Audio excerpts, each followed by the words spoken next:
నటసింహం Nandamuri Balakrishna age పెరిగే కొద్దీ craze కూడా డబుల్ అవుతుందనడానికి రీసెంట్ ట్రాక్ రికార్డే నిదర్శనం. ఆయన స్టామినా ప్రూవ్ చేసిన ఈ విషయం మీకు తెలుసా? సినిమా ఇండస్ట్రీలో హిట్ కొట్టడమే గగనమైపోతున్న రోజులివి. కుర్ర హీరోలు సైతం తమ మార్కెట్ను కాపాడుకోవడానికి నిలకడగా హిట్లివ్వడానికి నానా తంటాలు పడుతున్నారు. కాని 6-10 వయసులోనూ ఒక సీనియర్ స్టార్ మాత్రం కుర్రకారకు మించిన జోష్తో దూసుకుపోతున్నాడు. అతడే మన నటసింహం నందమూరి బాలకృష్ణ. ఏజ్ కరిగే కొద్దీ ఈ నందమూరి హీరో క్రేజ్ కూడా డబుల్ అవుతుందనడానికి రీసెంట్ ట్రాక్ రికార్డే నిదర్శనం. నందమూరి బాలకృష్ణ అంటే తెలుగు సినిమాకు ఒక ఎమోషన్. ఫ్యాన్స్ ముద్దుగా బాలయ్య అని పిలుచుకునే నటసింహం కేవలం సినిమా స్టార్ మాత్రమే కాదు, హిందూపురం ఎమ్మెల్యే కూడా. లెజెండరీ ఎన్టీఆర్ నటవారసుడిగా ఎంట్రీ ఇచ్చి బాలనటుడి స్థాయి నుంచి నేటి వరకు 110కి పైగా సినిమాలో నటించాడు. 1980ల నుంచి సోలో హీరోగా దుమ్మురేపుతున్నారు బాలయ్య. ఇప్పుడు 65 ఏళ్ల వయసులోనూ కుర్ర హీరోలకు పోటీ ఇస్తున్నాడు. వీడియో చివరి వరకు చూడండి. Please like, share and subscribe చేసుకోవడం మర్చిపోకండి. ఈ మధ్యకాలంలో బాలయ్య స్పీడ్ మామూలుగా లేదు. ఈ హీరో నటించిన గత 5 సినిమాలు వరల్డ్ వైడ్గా 100 కోట్ల గ్రాస్ మార్కును దాటేశాయి. వరుసగా 5 సార్లు సెంచరీ కొట్టడమంటే మామూలు విషయం కాదు. ఆ లిస్ట్ ఏంటో, వాటి బాక్సాఫీస్ లెక్కలేంటో ఓసారి చూసేద్దాం. 2021లో బోయపాటి సీను, బాలయ్య కాంబినేషన్లో వచ్చిన అఖండ సినిమా థియేటర్లలో పూనకాలు తెప్పించింది. అఘోరగా బాలయ్య విశ్వరూపం చూపించిన ఈ మూవీ దాదాపు 60-70 కోట్ల బడ్జెట్తో తెరకెక్కి ఏకంగా 150 కోట్లకు పైగా వసూళ్లు రాబట్టింది. స్టేట్ అవార్డులు గెలుచుకోవడంతో పాటు బాలయ్య కెరియర్లోనే బిగ్గెస్ట్ బ్లాక్ బస్టర్గా నిలిచింది. 2023లో గోపీచంద్ మలినేని డైరెక్షన్లో వచ్చిన వీరసింహారెడ్డి సినిమాకు మొదట్లో కాస్త నెగటివ్ టాక్ వచ్చింది. అయినా సరే బాలయ్య బాక్సాఫీస్ స్టామినా ముందు నెగటివ్ రివ్యూలు నిలవలేకపోయాయి.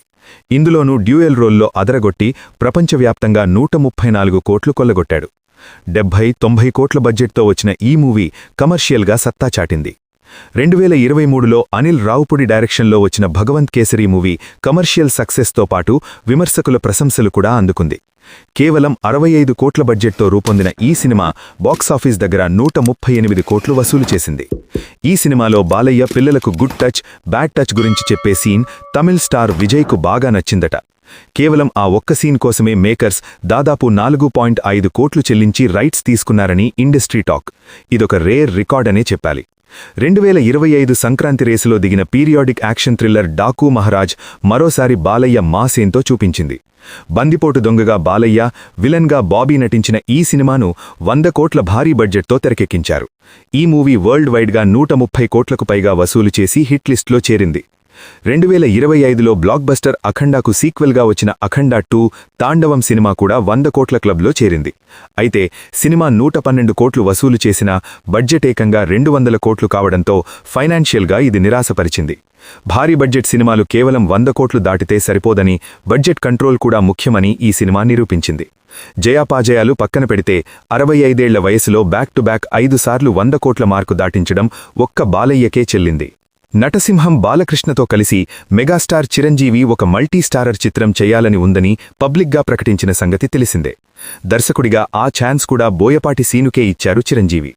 బాలయ్యకు బ్లాక్ బస్టర్స్ ఇచ్చిన నేపథ్యంలో తమ కాంబినేషన్కి, ఇమేజ్కి తగ్గ స్టోరీ బోయపాటి మాత్రమే సిద్ధం చేయగలడని నమ్మి చిరు ఆ బాధ్యతలు అప్పగించారు. కానీ ఆ వేదికపై మాత్రం బోయపాటి ఎలాంటి కన్ఫర్మేషన్ ఇవ్వలేదు. కానీ మనస్ఫూర్తిగా ఓ నవ్వు నవ్వి అంతకుమించి మరో అదృష్టం ఉంటుందా అని సరిపెట్టారు. ఆ తర్వాత మళ్లీ దీనిపై బోయపాటి ఎలాంటి అప్డేట్ కూడా ఇవ్వలేదు. అయితే తాజాగా సింహాన్ని, చిరంజీవిని ఒకే ఫ్రేమ్లో చూపించడానికి హిట్ మిషన్ అనిల్ రావుపొడి కూడా సిద్ధమవుతున్నట్లు తెలుస్తోంది. అవకాశం వస్తే తప్పకుండా ఆ ఛాన్స్ తానే తీసుకుంటానని ప్రకటించాడు అనిల్. ఇద్దరి ఇమేజ్కి తగ్గ కథ కుదిరితే ఎందుకు చేయను అని అన్నారు. దీంతో బాలయ్య, చిరంజీవి కోసం అనిల్ కూడా సంసిద్ధం ఉన్నట్టు తెలిసింది. మరి అనిల్ విషయంలో చిరంజీవి, బాలయ్య ఎలా ఉన్నారన్నది అంతే ముఖ్యం. అనిల్కు ఇంతవరకు ఎలాంటి వైఫల్యం లేదు. చేసిన సినిమాలన్నీ బ్లాక్ బస్టర్ అయ్యాయి. ఇంకా చెప్పాలంటే చిరంజీవి కంటే అనిల్ గురించి బాలయ్యకే ఎక్కువ తెలుసు. ఎందుకంటే ఇప్పటికే బాలయ్య హీరోగా అనిల్ భగవత్ కేసరి అనే చిత్రం కూడా తెరకెక్కించాడు. ఆ సినిమా బ్లాక్ బస్టర్ అయింది. ఈ సినిమా బాక్సాఫీస్ వద్ద 139 కోట్లకు పైగా వసూలను సాధించింది. బాలయ్య కెరియర్లోనే హైయెస్ట్ గ్రాసర్గా నిలిచింది. అలా బాలయ్య దృష్టిలో అనిల్ గొప్ప దర్శకుడిగా నిలిచాడు. ఇక చిరంజీవి అనిల్తో కలిసి మన శంకర వరప్రసాద్ గారు సినిమా చేశారు. ఆ సినిమా కూడా సూపర్ హిట్ అయింది. చిరు ఎంతో నమ్మకంతో ఈ సినిమా అనిల్ని నమ్మి చేశాడు.